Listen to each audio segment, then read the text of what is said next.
നമസ്കാരം. സുഭാഷിതം ഡിജിറ്റൽ ചാനലിലേക്ക് സ്വാഗതം. ഇപ്പോൾ ഒരു പുതിയ വാർത്ത നമ്മൾ അനൗൺസ് ചെയ്യുകയാണ്. ചാനലിൽ മെമ്പർഷിപ്പ് എടുക്കാനൊരു സുവർണാവസരം. നിങ്ങൾ ചാനലിൽ ജോയിൻ എന്നൊരു ബട്ടൺ കാണും. അതിൽ ക്ലിക്ക് ചെയ്താൽ സാധാരണ ഒരു മെമ്പർഷിപ്പ് എടുക്കാൻ, അതായത് സിൽവർ ബേസ് മോഡൽ മെമ്പർഷിപ്പ് എടുക്കാൻ 89 രൂപ ഞങ്ങൾക്ക് ഗൂഗിൾ പേ ചെയ്യണം. അതിൽ ക്ലിക്ക് ചെയ്താൽ നേരെ ഗൂഗിൾ പേയിലേക്ക് പോകും. അല്ലെങ്കിൽ ഒരു 299 രൂപ നിങ്ങൾ അടച്ചാൽ നിങ്ങൾ ഗോൾഡ് മെമ്പർഷിപ്പിലേക്ക് വരും. 1499 രൂപ അടച്ചാൽ നിങ്ങൾക്ക് ഡയമണ്ട് മെമ്പർഷിപ്പിലേക്ക് വരാം. ദയവായി നിങ്ങളെല്ലാവരും മെമ്പർഷിപ്പിലേക്ക് വരണം.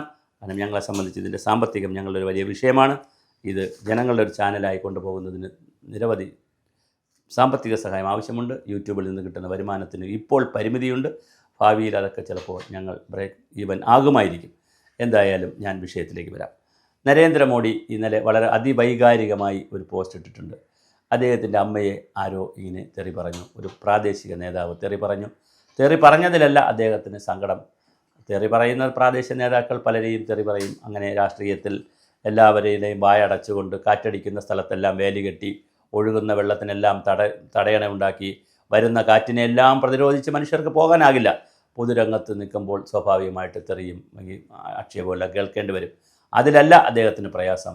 അത് കേട്ടുകൊണ്ട് വളരെ സീനിയർ നേതാക്കൾ അവിടെ ഉണ്ടായിരുന്നു. രാഹുൽ ഗാന്ധി അടക്കമുള്ള സീനിയർ നേതാക്കൾ വേദിയിൽ ഉണ്ടായിരുന്നപ്പോഴാണ് നരേന്ദ്രമോദിയുടെ അമ്മയെ കുറ്റം പറഞ്ഞത് എന്ന് നമ്മൾ മനസ്സിലാക്കുക.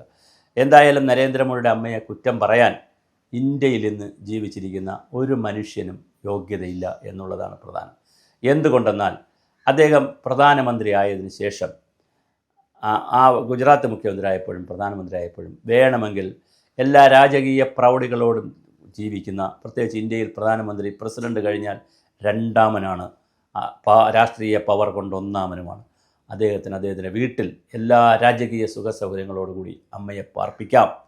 ഇത് ആണ്ടിലൊരിക്കൽ പോയി കാണുന്ന ആ ഗ്രാമത്തിൽ മരിക്കുന്നവരെ 100 വയസ്സിനടുപ്പിച്ചുണ്ടായിരുന്നു. മരിക്കുന്നത് വരെ വളരെ സാധാരണ രീതിയിൽ വളരെ ലളിതമായ ജീവിതം നയിച്ച് മരിച്ച ഒരമ്മയാണ്. അതപ്പോൾ ഭാരതത്തിൻ്റെ അമ്മയാണ്. അവർ നരേന്ദ്രമോദിയെ പോലുള്ള ആളിനെ പ്രസവിച്ചത് തന്നെ മഹാഭാഗ്യം ചെയ്ത അമ്മയാണ്. കാരണം നമുക്കൊരു പ്രധാനമന്ത്രിയുണ്ട്. അത് BJP ആണോ കോൺഗ്രസ് ആണോ കമ്മ്യൂണിസ്റ്റ് ആണോ എന്നുള്ളതല്ല. എല്ലാ പാർട്ടിയിലും നേതാക്കളെ പ്രസവിക്കുന്ന അമ്മമാർ ഭാഗ്യം ചെയ്ത അമ്മമാരാണ്. കാരണം അവരൊക്കെയല്ലേ ഈ രാജ്യത്ത് നയിക്കുന്നത്. ഇനി ഇത് മറ്റൊരമ്മയുടെ കഥ പറഞ്ഞിട്ട് ഞാൻ ഇങ്ങോട്ട് വരാം. നെഹ്റുവും കാമരാജും, തമിഴ്നാടിൻ്റെ മുടിച്ചൂല മന്നനായിരുന്ന കാമരാജ് ഇന്ദിരാഗാന്ധിയുടെ വളരെ പ്രിയപ്പെട്ട നേതാവ്. കാമരാജും നെഹ്റുവും കൂടി ഒരിക്കൽ തമിഴ്നാട് വഴി പോകുമ്പോൾ, ഒരു ഗ്രാമം വഴി കാറ് പോയിക്കൊണ്ടിരിക്കുമ്പോൾ നെഹ്റു ചോദിച്ചു, അമ്മ നിങ്ങളുടെ വീട്ടിൽ കയറിയിട്ട് പോകാം, അമ്മയെ കൂടി കണ്ടിട്ട് പോകാം കാമരാജിൻ്റെ. ഇത് വളരെ പ്രസിദ്ധമായ വാർത്തയാണ്, ഒരുപാട് വീഡിയോസൊക്കെ വന്നിട്ടുള്ളത്. അപ്പോൾ കാമരാജ് പറഞ്ഞു, അതിനെന്താ, നമുക്ക് വീട്ടിൽ പോകണ്ട, പക്ഷേ അമ്മയെ കാണാം എന്ന് പറയുകയും വണ്ടി വീണ്ടും മുന്നോട്ട് പോവുകയും ഒരു പാടത്തിൻ്റെ സൈഡിൽ കൂടി പോകാൻ റോഡിൽ നിന്നിറങ്ങി പാടത്തിൻ്റെ വരമ്പിലൂടെ, വീതിയുള്ള വരമ്പായിരുന്നു തമിഴ്നാടല്ലേ, നല്ല വീതിയുള്ള റോഡായിരുന്നു, ഫാം റോഡായിരുന്നു, അതിനകത്തുകൂടി പോകാൻ പറഞ്ഞു. പ്രധാനമന്ത്രിയുടെ കാറ് ഫാം റോഡിലൂടെ പോകുന്നത് തന്നെ ഒരു കൗതുകമായിരുന്നു. കുറച്ച് ദൂരം പോയപ്പോൾ കാമരാജ് വണ്ടി നിർത്താൻ പറഞ്ഞിട്ട് അവിടെ ഇരുന്ന് അമ്മയെന്ന് വിളിക്കുന്നു. നെഹ്റു ഞെട്ടിപ്പോയി. ഈ പാടത്തിൻ്റെ നടുക്ക് ഒരു വീടില്ല, അവിടെ കുറച്ച് ആളുകൾ നിന്ന് കറ്റയെടുക്കുന്നു, ജോലി ചെയ്യുന്നു, അതിൽ സ്ത്രീകളാണ്. പക്ഷേ ഇല്ല, വീടൊന്നുമില്ലല്ലോ. ആരെയാണ് കാമരാജ് വിളിക്കുന്നത് നോക്കുമ്പോൾ ആ വിളി കേട്ട് തൻ്റെ മകൻ വിളിക്കുന്നത് ഒരു അമ്മയ്ക്ക് എവിടെ നിന്നാലും, എത്ര ആൾക്കൂട്ടത്തിൽ നിന്നാലും, ഏത് പാടത്ത് നിന്നാലും മനസ്സിലാകുമല്ലോ. അതാണല്ലോ അമ്മയുടെ ബന്ധം.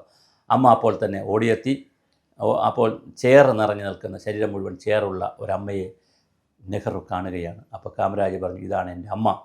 നെഹ്റു തൊഴുത് അതിനുശേഷം പോയി യാത്ര തുടർന്നു എന്നാണ് ചരിത്രത്തിൽ വായിച്ചിട്ടുള്ളത്. അപ്പോൾ അമ്മമാരെ സംബന്ധിച്ചിടത്തോളം രാഷ്ട്രീയ പാർട്ടികളുടെ നേതാക്കളാകുമ്പോൾ, മുഖ്യമന്ത്രി മന്ത്രിയൊക്കെ ആകുമ്പോൾ അവരോടൊപ്പം പോയി താമസിക്കുന്ന അമ്മമാരുമുണ്ട്, ജീവിച്ചിരി അച്ഛനുമൊക്കെ ഉണ്ട്.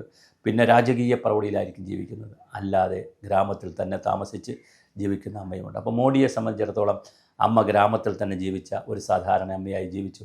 അമ്മയുടെ മരണത്തിൽ മോഡി ഡെഡ് ബോഡി എടുത്തുകൊണ്ട് ഈ ശവമഞ്ചലിൽ ചുമന്നുകൊണ്ട് പോകുന്ന വാർത്തയൊക്കെ, വീഡിയോ ഒക്കെ ലോകത്തെ മുഴുവൻ കരയിച്ച ഒരു സംഭവമാണ്. കാര്യം പ്രധാനമന്ത്രിയാണത് ചെയ്യുന്നത്, അത് വ്യക്തിയല്ല. നമുക്കപ്പോൾ മോഡി എന്നുള്ള വ്യക്തിയോടല്ല നമുക്ക് ഇപ്പോഴൊക്കെ ഞാൻ സംസാരിക്കുന്നത്, പ്രധാനമന്ത്രിയാണ്. നമ്മൾ രാജ്യത്തെ പ്രധാനമന്ത്രി ബഹുമാനിക്കണം ആരായാലും. അപ്പോൾ ആ രീതിയിലുള്ള ഒരു വിഷയത്തിൽ അഭിപ്രായം പറഞ്ഞത് വളരെ മോശമായി പോയി. അദ്ദേഹം അത് തിരുത്തേണ്ടതാണ്. അത് മോഡിക്ക് ഫീൽ ചെയ്തിട്ടുണ്ടെങ്കിൽ, ശ്രദ്ധിച്ചില്ലെങ്കിൽ കുഴപ്പമില്ല, ഒരു ലോക്കൽ നേതാവ് പറഞ്ഞു, അത് ശ്രദ്ധിച്ചില്ലെങ്കിൽ കുഴപ്പമില്ല. പക്ഷേ മോഡി അത് ഇൻസ്റ്റഗ്രാമിലും എക്സിലും ട്വിറ്ററിലും ഒക്കെ പങ്കുവയ്ക്കുമ്പോൾ അതിൻ്റെ മാനം വലുതാകും. അത് തീർച്ചയായിട്ടും ആ പ്രാദേശിക നേതാവ് സോറി പറയണം. അല്ലെങ്കിൽ ആ വേദിയിലുണ്ടായിരുന്നവർ സോറി എന്ന് മോഡിയോട് പറയാനുള്ളൊരു സാമാന്യ മര്യാദ ഭാരതത്തിനുണ്ട്. ഭാരതത്തിൻ്റെ സംസ്കാരം അതാണ്.